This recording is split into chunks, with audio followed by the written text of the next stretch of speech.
દાહોદના પત્રકાર રાજેન્દ્ર શર્માએ ગુમ થયેલી યુવતીને પરિવાર સાથે ભેળવી એક પ્રેરણાદાયક સામાજિક કાર્ય। કોઈ પણ વ્યક્તિ જ્યારે પોતાના પરિવારથી વિખોટો પડે છે, ખાસ કરીને બાળકો, વૃદ્ધો, મહિલાઓ કે યુવાનો, ત્યારે તેમને ફરીથી પરિવાર સાથે જોડવાની નૈતિક ફરજ આપના સૌની છે। આવી ઘટનાઓ વારંવાર બનતી હોય છે, જ્યાં લોકો કોઈ કારણોસર ઘરેથી નીકળી અલગ અલગ શહેરોમાં કે ટ્રેનોમાં ભટકતા હોય છે। દાહોદમાં પત્રકારત્વ કરતા અને દાહોદ લાઈવના એડિટર ઇન ચીફ રાજેન્દ્ર શર્માએ આવો જ એક પ્રેરણાદાયક કિસ્સો સમાજમાં પ્રકાશિત કર્યો છે, જેમાં તેમણે માત્ર પત્રકાર તરીકે જ નહીં પરંતુ એક સક્રિય સામાજિક કાર્યકર તરીકે પણ પોતાનો સિંહ ફાળો આપ્યો છે। આ ઘટના ઉત્તર પ્રદેશના આગ્રા અને દાહોદ શહેરની છે। આગ્રા પોલીસ સ્ટેશનમાં ફરજ બજાવતી એક મહિલા પોલીસ કોન્સ્ટેબલની દીકરી, જે પોતે સુશિક્ષિત હતી પરંતુ છેલ્લા 1 વર્ષથી માનસિક સંતુલન ગુમાવી બેઠી હતી, તે ગત 7 જુલાઈના રોજ પોતાના પરિવારથી વિખૂટી પડી ગઈ હતી। તે આગ્રા એક્સપ્રેસ ટ્રેનમાં બેસીને દાહોદના રેલવે સ્ટેશન પર ઉતરી હતી। તેને સારા કપડાં પહેર્યા હતા। આ યુવતી એક દિવ્યાંગ મહિલા ભિક્ષુકના હાથમાં આવી ગઈ હતી અને તે ભિક્ષુક મહિલા તેને ક્યાંક લઈ જઈ રહી હતી। તે સમયે પત્રકાર રાજેન્દ્ર શર્માની નજર તેના ઉપર પડી।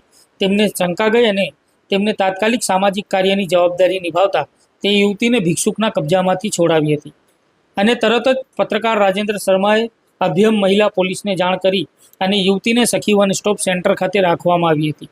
સખી વન સ્ટોપ સેન્ટરની ટીમે યુવતીનું કાઉન્સેલિંગ કર્યું।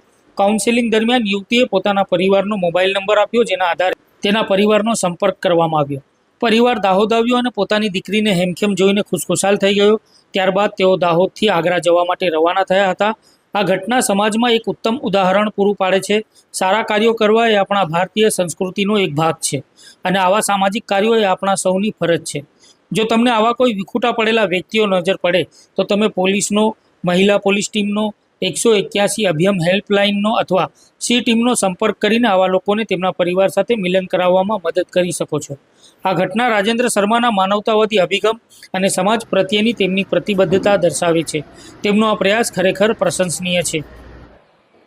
મહિલા અને બાળ વિકાસ વિભાગ સખી વન સ્ટોપ સેન્ટર દ્વારા એક ઉત્તર પ્રદેશ રાજ્યના આગ્રા જિલ્લાની 8 દિવસથી ગુમ થયેલી બહેનને ઘર પરિવાર સુધી પહોંચાડી છે, જેમાં તારીખ 9/7/2025ના રોજ દાહોદ રેલવે સ્ટેશન વિસ્તારમાં બિનવારસી હાલતમાં જોવા મળતા દાહોદ લાઈવ ચેનલના એડિટર સાહેબ શ્રી રાજેન્દ્ર શર્મા સાહેબના ધ્યાને આવતા તેમની સુરક્ષા તેમજ સલામતી જળવાઈ રહે અને ઘર પરિવાર મળી રહે તે આશાએ 181 અને સખી વન સ્ટોપ સેન્ટરને ફોન કરી જાણ કરેલ, જેમાં તાત્કાલિક ધોરણે 181 ટીમ દ્વારા બહેનને રેસ્ક્યુ કરી સખી વન સ્ટોપ સેન્ટર પર લાવવામાં આવેલ હતા, જેમાં તાત્કાલિક ધોરણે મહિલા અને બાળ અધિકારી સાહેબ શ્રી રોહન ચૌધરી સર તેમજ દહેજ પ્રતિબંધક સંરક્ષણ અધિકારી પંકજ પટેલ સાહેબના માર્ગદર્શન હેઠળ બહેનને અમે ઝાયડસ હોસ્પિટલ ખાતે તબીબી સારવાર કરાવી। ત્યારબાદ બહેન સાથે અવારનવાર કાઉન્સિલિંગ કરવામાં આવેલ, પરંતુ બહેનની માનસિક સ્થિતિ સારી ન હોવાના કારણે તેઓ કંઈ પણ બતાવી શકે તેમ ન હતા। ત્યારબાદ તેઓએ થોડી માહિતી આપતા અમે દિલ્હી, ફતેહગંજ અને શાહગંજ અને આગ્રા પોલીસ સ્ટેશનોમાં બહેનને ફોટા આપી બહેનની ટેલિફોનિક કાઉન્સિલિંગ કરાવેલ, પરંતુ બહેનની કોઈ માહિતી મળેલ ન હતી। ત્યારબાદ મહિલા અને બાળ અધિકારી સાહેબ શ્રી રોહન ચૌધરી સરને જાણ કરી સાહેબશ્રી દ્વારા જણાવવામાં આવેલ કે બેનને વધુ પડતું કાઉન્સિલિંગ કરો અને એક લાગણી, એક સખી અને એક સહેલી તરીકે પ્રેમાળપૂર્વક કાઉન્સિલિંગ કરવા જણાવેલ, જેમાં બહેન સાથે સતત કાઉન્સિલિંગ કરતા બહેને તેમના પરિવાર વિશે માહિતી આપતા સખી વન સ્ટોપ સેન્ટર દ્વારા તાત્કાલિક ધોરણે તેમના પરિવારનો સંપર્ક કરી બહેનના પરિવારને સખી વન સ્ટોપ સેન્ટર પર લેવા માટે બોલાવેલ। તેમના પરિવારજનો તાત્કાલિક ધોરણે સખી વન સ્ટોપ સેન્ટર પર લેવા આવી ગયેલ છે। તેઓએ જણાવેલ કે તેમની દીકરી આશરે 1 વર્ષથી માનસિક રીતે અસ્વસ્થ છે।